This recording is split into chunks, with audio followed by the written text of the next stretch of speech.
Magandang hapon sa inyong lahat mga idol. For today's meron naman tayong panibagong vlog. Ayan, mayroon akong tutorial sa inyong mga idol. Kasi gusto ko rin ituro sa inyong lahat. At gusto ko rin ibigay sa inyong kunting kahalaman dito sa tinatawag natin na saging na tordan. Hindi nyo ba alam mga idol na itong tordan na ito, itong talbos niya, yan, ang talbos na yan, kapag ang inyong anak ay mayroong lagnat na sobrang init ang kanyang katawan, kunting hilot lang po yan sa dibdib at likod, tapos yan po ang itapal sa kanyang dibdib at likod bago matulog. Hindi nyo ba alam mga idol, ito po ay napakabisang gamot sa mga bata, lalo na sa mga maliliit mga idol. Yan, ito pong tordan na kulay pula. Yan. Tingnan nyo yung ano niya mga idol, oh. Kulay ano yan. Oh, parang kulay pink pala, kulay pink. Yan. Yan ang tordan na napakabisa po sa mga batang may lagnat. Ayan, para hindi po sila makumbulsyon. Yan po ang tinatanim ko dito mga idol. Napakabisang gamot ito mga idol. Subukan nyo ito kasi tested ko na itong saging na tordan mga idol. Napakabisa talaga ito sa mga bata. Para hindi makumbulsyon ng mga bata nyo mga idol, ito yung gamitin nyo. Yan po ang ituro ko kasi isa rin po akong manggagamot. Kasi lahat ng mga tao dito sa paikot ko, yun po ang tinuturuan ko na yan ang ilagay sa dibdib at likod. Kung ang anak nyo ay nag-edad po ng 8 months o 5 months, 2 months, 3 months at magkaroon ng lagnat mga idol at wala kayong gamot na pambili, ito po tested ko po sa inyong lahat. Napakabisa ito na gamot.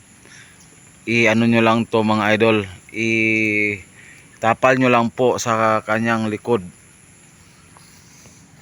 ang kanyang talbos. Ito yun. Yan, talbos ng tordan mga idol. Kaya doble purpose po ang tordan mga idol.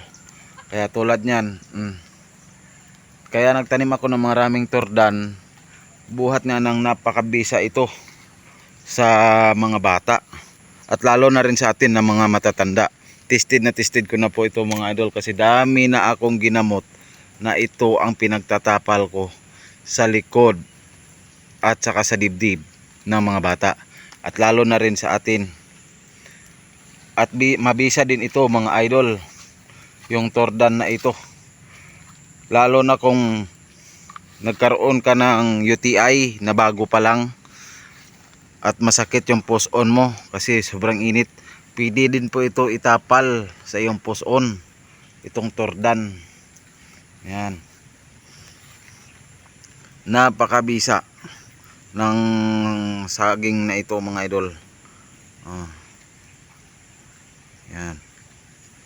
Kaya ito doble purpose ang saging na ito. Hindi lang ito gamot, kundi malaki ding benepisyo ito sa ating katawan mga idol, lalo na sa mga matatanda.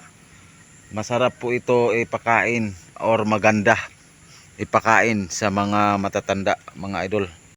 Kaya po ito lagi ang sinasabi ko sa inyo, sana po kung sakaling hindi naman natin hinihingi ng anak natin, tulad ngayon nagbabagyo ngayong July 2025, araw ng anong araw ba ngayon, na mga Martes, ay hindi ko nga alam kung anong araw ngayon, basta 25 ngayon ng July. Subukan nyo po ito mga idol, huwag kayong magulos dili na gamitin ito, lalo na pag alanganin at medyo malayo yung ospital sa inyo. Ito lang po ang rekomenda ko sa inyo na napaka-tested at napaka-legit na gamot sa mga bata or sa atin na mga matatanda. lagyan nyo lang po, tapalan nyo po ng ng talbos, ng tordan, tulad nito na hindi pa bumuka. Yan ang itapal nyo sa dibdib. Napaka sobrang lamig niyan mga idol. Sisipsipin niya mga idol ang init na nasa loob ng katawan natin or sa loob ng katawan ng mga bata natin. Kasi ako, 3 din ang anak ko noon. Yan din ang pinanggagamot ko. Kahit sino mga bata dito na hinihilot ko mga idol, yan din ang ginagamot ko mga idol. At marami na akong ginamot na mga bata mga idol na nagkaroon ng kumbulsyon. Hinilot ko muna mga idol. Kahit tumitirik na yung kanilang mata, hinilot ko muna ang kanilang dibdib at sa likod para yung init ay lumabas sa kanilang katawan. Kapag lumabas na yung init sa kanilang katawan, para hindi tuluyan sila makumbulsyon kasi medyo gumaling na sila sa hilot, yan na po ang itapal natin sa katawan ng bata or sa matanda tulad natin. Walang pili po ito mga idol. Kung masakit man ang tiyan mo at napururot ka, pasintabi lang po sa kumakain, ito din mabisa din to kainin ang kanyang talbos mga idol. Ayan o, ganito kalaki ang kanyang talbos. Pwede din itong kainin mga idol. Babalik sa maganda ang iyong dumi kapag yan ay kinain mo at mawala yung pururot mo mga idol. Yan po ang nirekomenda ko po sa inyo. Napaka legit yan mga idol. Kaya ano pa hinihintay nyo mga idol? Magtanim na kayo ng tundan na katulad nito. Tordan, marikundal tawag dito niyan sa amin sa Antique mga idol. Napaka legit na klaseng gamot ito sa katawan ng mga bata. Umpisa 1 month hanggang sa pagtanda na. Ito, napaka tested. Subukan nyo ito gawin sa inyong pamilya. Napaka tested ito. Kung hindi nyo pa ito nasubukan, nirekomenda ko po ito sa inyo mga idol, ang Tordan. Napaka bisa na maging gamot sa mga bata at lalo na rin sa ating mga matatanda. Kasi ako pag magkasakit ako, maglinagnat ako, ito lang po ang ginagamot ko sa aking katawan, ang Tordan. Yan. Kaya ito, marami akong tanim. Kasi ang lahat ng mga ginagamot ko dito mga idol, gumagaling. Kapag ginilot ko yan mga idol, alam nyo kasi kapag ginilot nyo ang isang bata, hindi yan basta-basta matatanggal ang kanyang sakit. Mayroon pa yan nakatago sa loob na init. Pero pagkatapos nyo hilot ng bata, yan po ang itatapal nyo sa kanyang dibdib at likod. Talagang mawawala po ang kanyang init at hindi siya maging tuluyan magkumbulsyon. Ayan po, tulad nito, pag pururot ka na sama yung tiyan mo, ganito yung kakainin mo, 7 piraso mga idol. Yan, ituturo ko na lang din po ang aking kaalaman na para gayahin nyo rin at gusto ko pong i-share ito sa inyong lahat mga idol. Sana kung mayroong man dyan sa iba na nahirapan sila, iyan lang po ang magandang bisa. Tordan po ang sagot pag mayroong lagnat ang ating mga anak mga idol.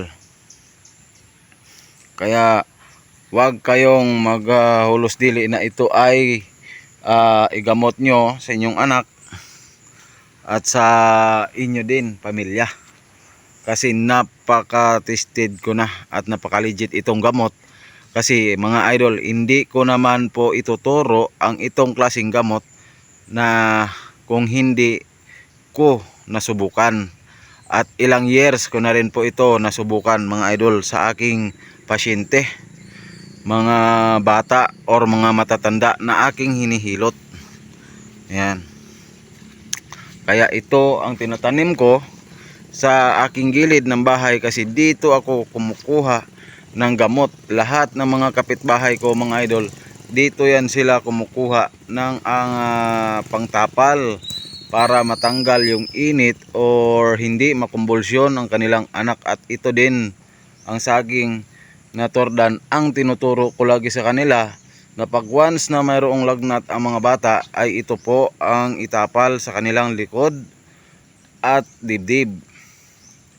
Ayan, konting kaalaman lang po sa inyo mga idol ha. Kaya huwag kayong mag-atubili na gamitin ito or sa inyo yan kung maniwala kayo sa hindi. Basta tested at ini-endorse ko itong gamot na ito na tordan para hindi makumbulsyon ang inyong mga anak. Kung malayo kayo sa ospital, bakit kailangan nyo pang bumili ng gamot na tulad ngayon na bagyo at baha, di ba?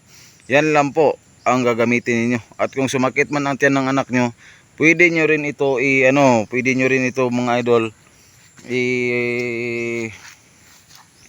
kunin yung talbos niya. 7 piraso mga idol, ganito kalalaki oh. Yan, 7 piraso. Durugin nyo yan, tapos pigain, tapos ipainom sa inyong mga anak. Yan, ito mga idol oh. 7 piraso nito, yung hindi pa nabuka ha. 7 piraso yan. Lalo na pag umaga, ito yung ipainom mo sa kanya. Siyempre hindi makain ng mga bata yan. Durugin nyo po at pigaan.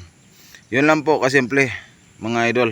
Yan po, dito nagtatapos ang aking vlog. At sana may nakuha kayong konting kaalaman sa aking tinuturo mga idol.